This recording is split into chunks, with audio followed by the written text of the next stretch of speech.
Hello everybody, welcome to The Verdict here on Racing TV. We've got lots of good stuff to go at that took place over the last 7 days, and we're going to get underway by going to Sandown midweek. You remember there'd been a lot of rain that fell before the Brigadier Gerard meeting, and it was quite attritional out there, both on the sprint course and on the round course as well. We start on the round course with the Brigadier Gerard Stakes. This was how they bet, and Sangarius was a weakish favourite, even money, having been 8 to 11. Extra Elusive second in at 9 to 4. Plenty of money for Foxtel, and the outsider was Euchen Glen. So 10 furlongs, the ground soft, good to soft in places, and now let's send them on their way and see exactly how this race unfolded.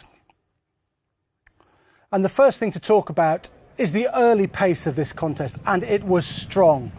Sangarius decided to take them along in the early stages, and he went pretty hard in the first and second furlong. 12.81 to establish the lead over Extra Elusive, and then 13.14 and 13.05. But after that, there comes a seminal point.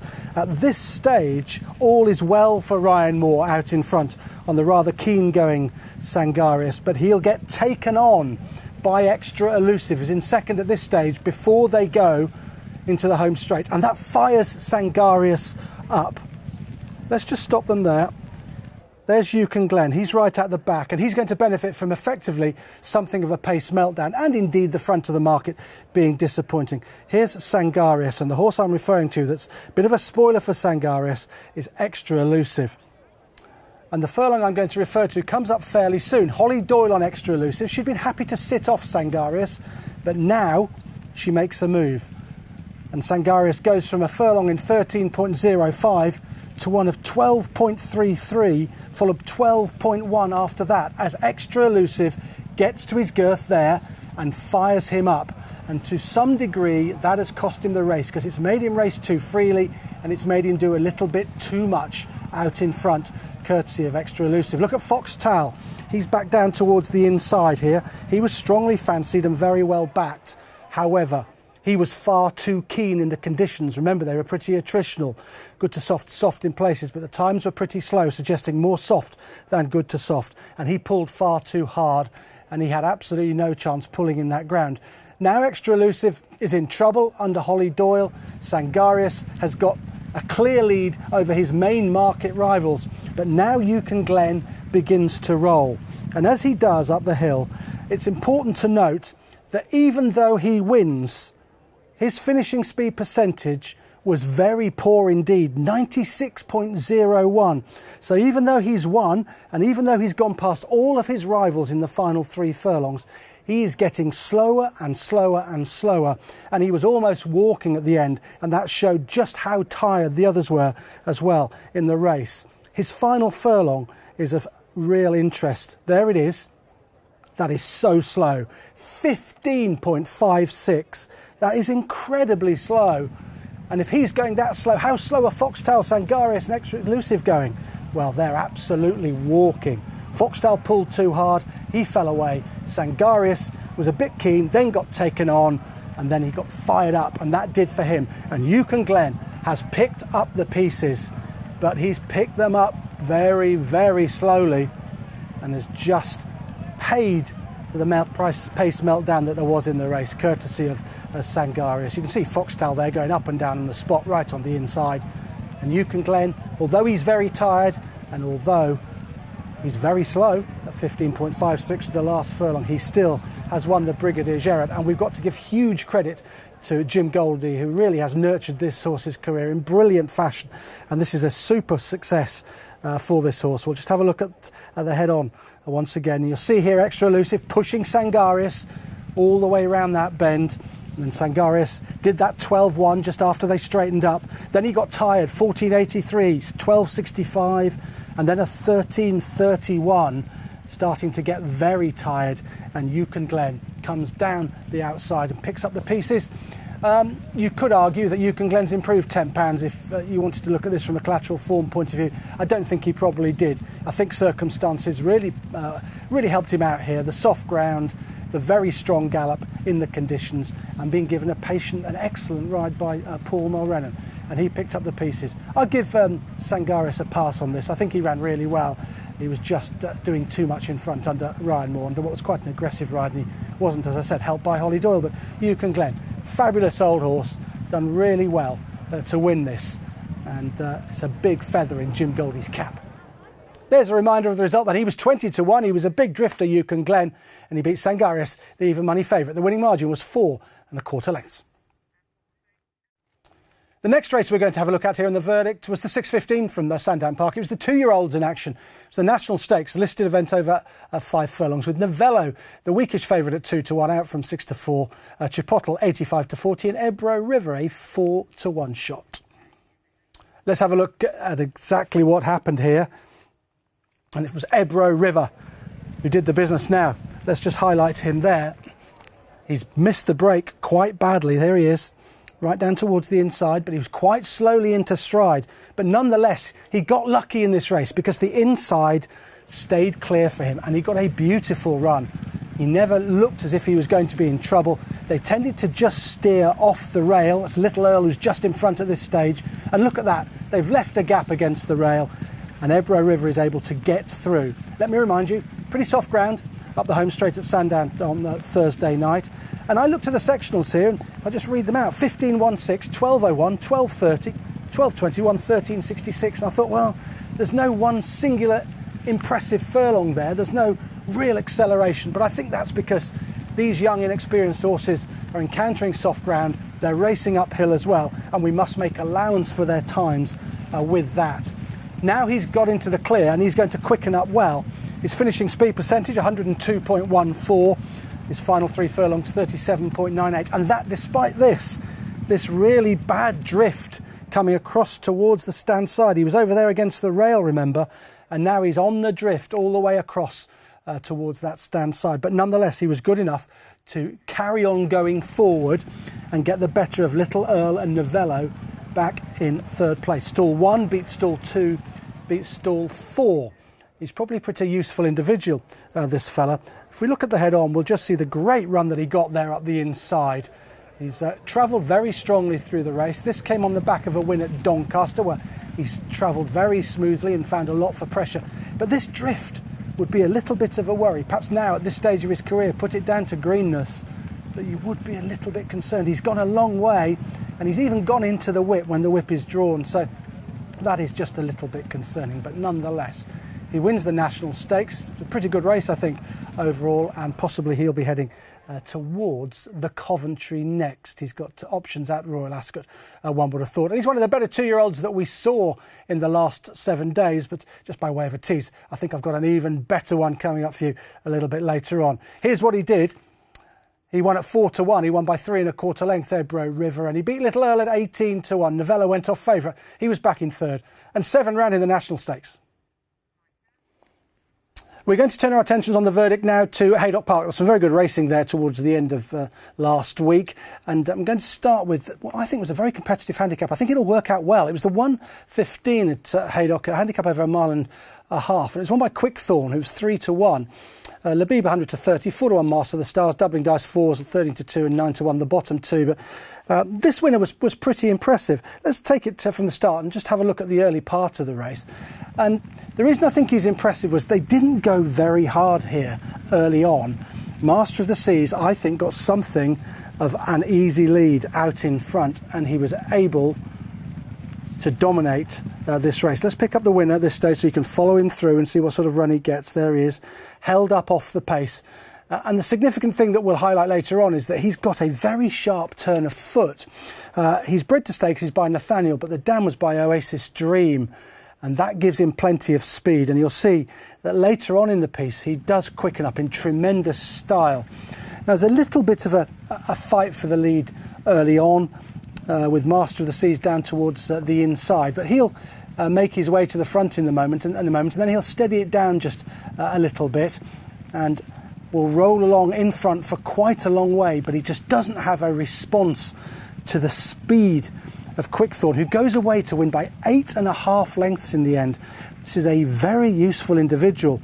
I think there's going to be an awful lot more to come from him. This was over 1.5 miles. He'd probably get a bit further, but I think his main asset is the speed he's got. Now, there's the point I wanted to highlight, Master of the Seas. He's now got himself out in front and got something of an easy there, and he can just steady things. The sectional tell us that he just steadied down a little bit and then went into the bend and round the bend in about 14.5 seconds, just getting a breather.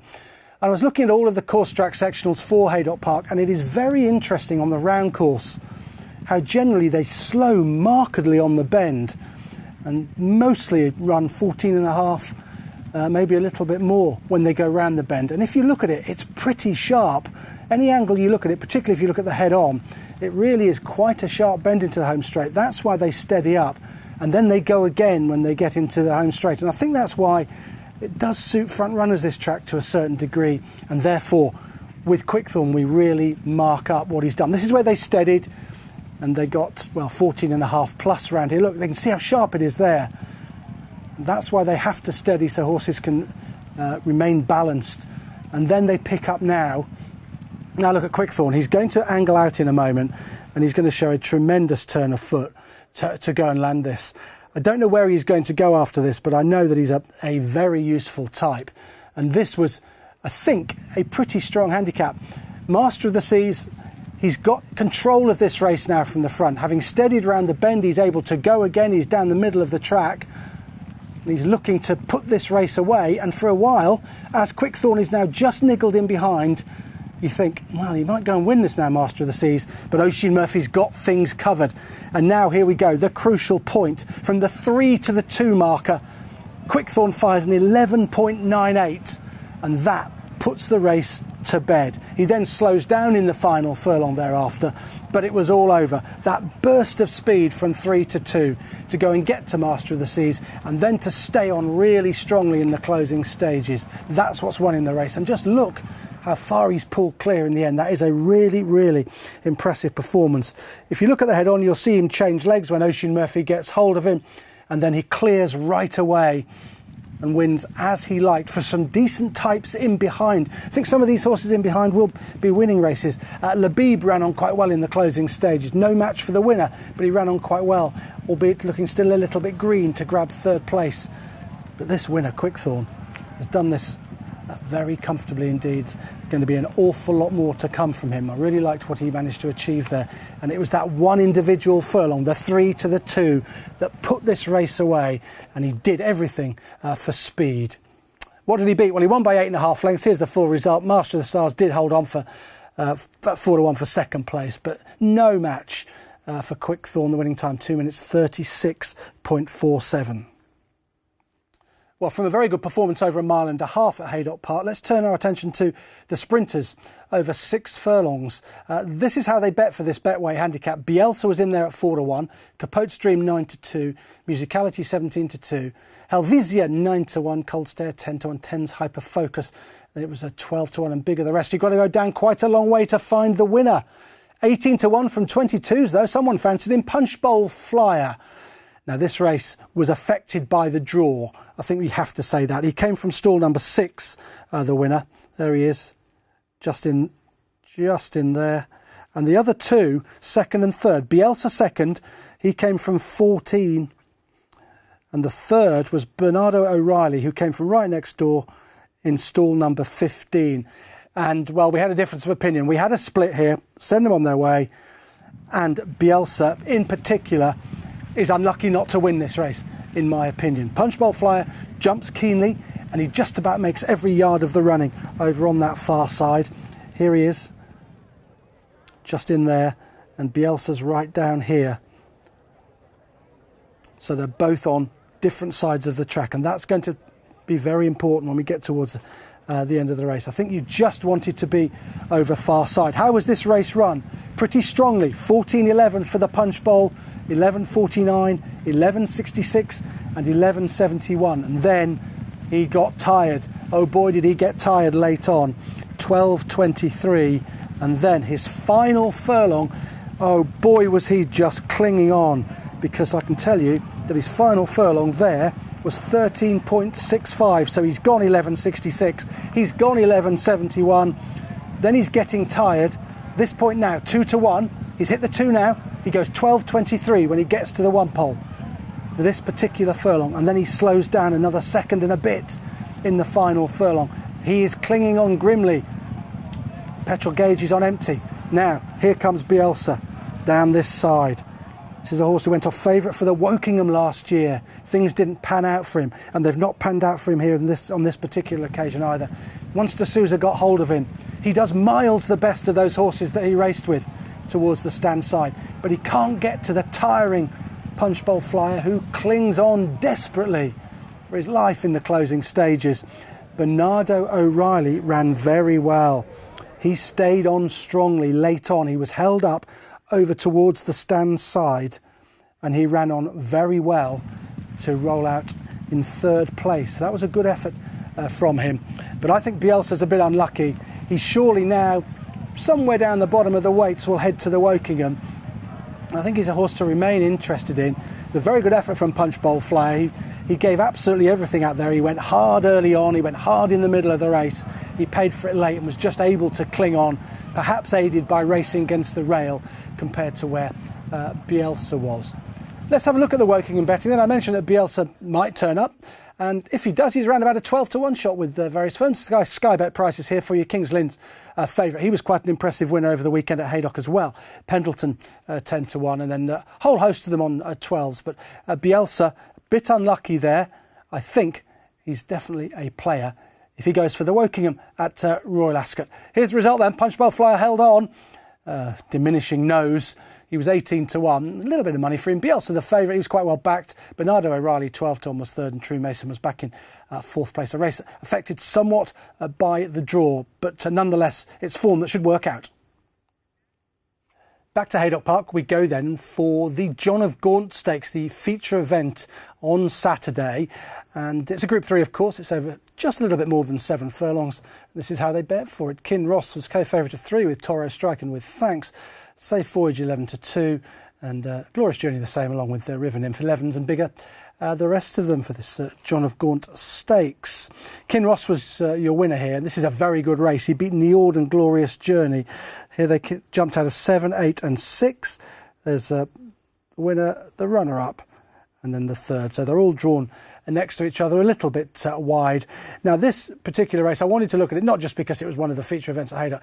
This produced the best time of the week by some way. This is a very good performance from Kinross in a truly run race. They went a good even gallop, and in going an even gallop they've got a good time.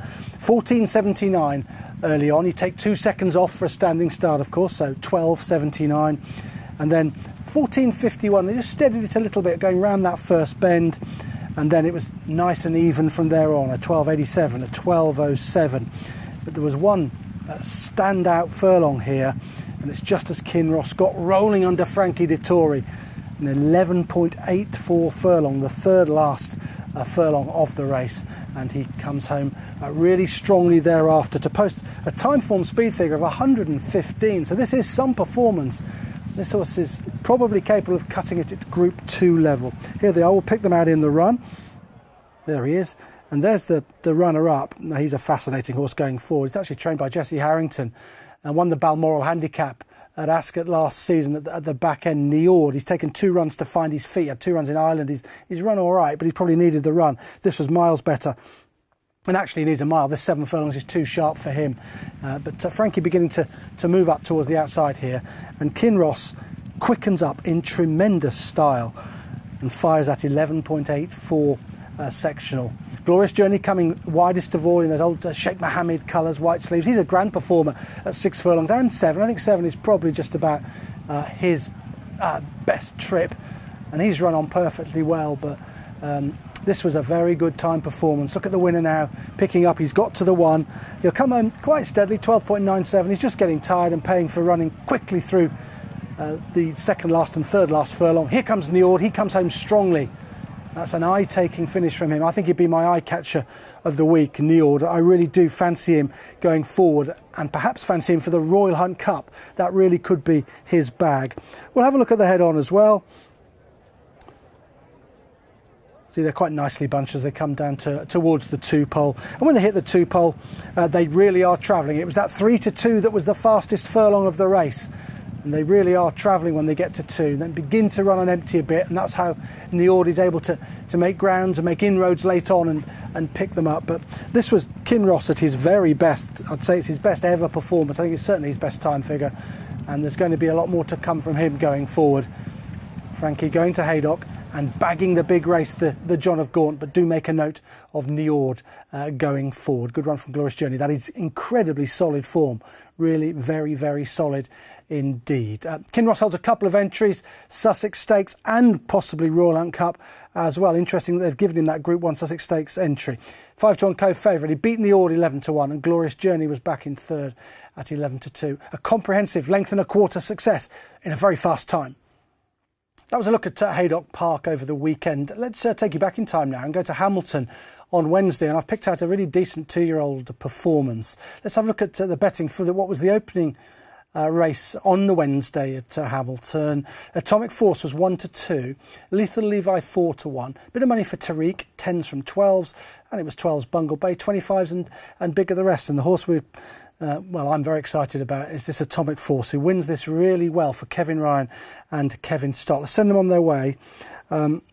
This is good. We thought Ebro River was pretty good when we watched him win the National Stakes, over 5 furlongs at Sandown, up the hill. Well, different configuration here, but a horse of similar ability and possibly a horse with a bit more potential. Here he is, out in front with the sheepskin noseband on. He makes every yard of the running, and he does so in quite impressive sectionals.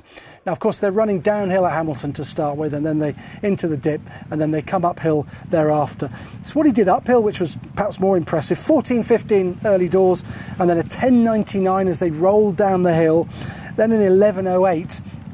But his 2 to 1, he's hitting the 2 now, this 2 to 1, as he meets rising ground with a bit of ease in that ground, 11.61. Well, that's pretty impressive. Remember, Ebro River was never able to duck under 12 seconds in the National Stakes. Well, this horse has got 11.61 and split this race apart by the seams. He then gets tired, 12.84 for the final furlong, but he's done the damage, and he's done the damage uphill, an easy ground, and look how he's eased down in the closing stages as well. This is the real deal, this horse. He's very good indeed, and he's really fast. He's a real, very precocious, fast 2-year-old, and I liked what he did here. And well, his world's his oyster, really. I'm sure they'll probably go to Royal Ascot. You'd have thought maybe the Windsor Castle. I don't know what the plans are for him, but I think he's very good indeed, this fella. And I just want to, perhaps we'll just put that in just to highlight it for you. Look at that. He's done a 10.86 furlong at one point through this race. He really is a quick horse. He's got tons and tons of speed. Furlong 3 to furlong 4, 10.86. Wow. He's really quick, but it was that 11.61 as well, up the hill, that I think marks him out as being an exceptional performer. I think he's a pattern race performer in the making, and he is very much a horse to keep an eye on, a very close eye on. Here's the result. He was odds on, but he did it like an odds on shot, 2 3/4 lengths. He was 1 to 2. He beat Abbey Power into second place at 25 to 1. I didn't mention the vanquished Abbey Power and Lethal Levi, because there was only one horse in this race, Atomic Force. Well, that was this week's verdict here on Racing TV. I hope you enjoyed looking back at those races. Some very interesting performances on contrasting ground. One for the future is definitely Niord, and very much like the last 2-year-old that we looked at winning at Hamilton Park as well. Some real things to conjure with. Next week, of course, the Kazoo Derby and the Kazoo Oaks. Bye-bye for now.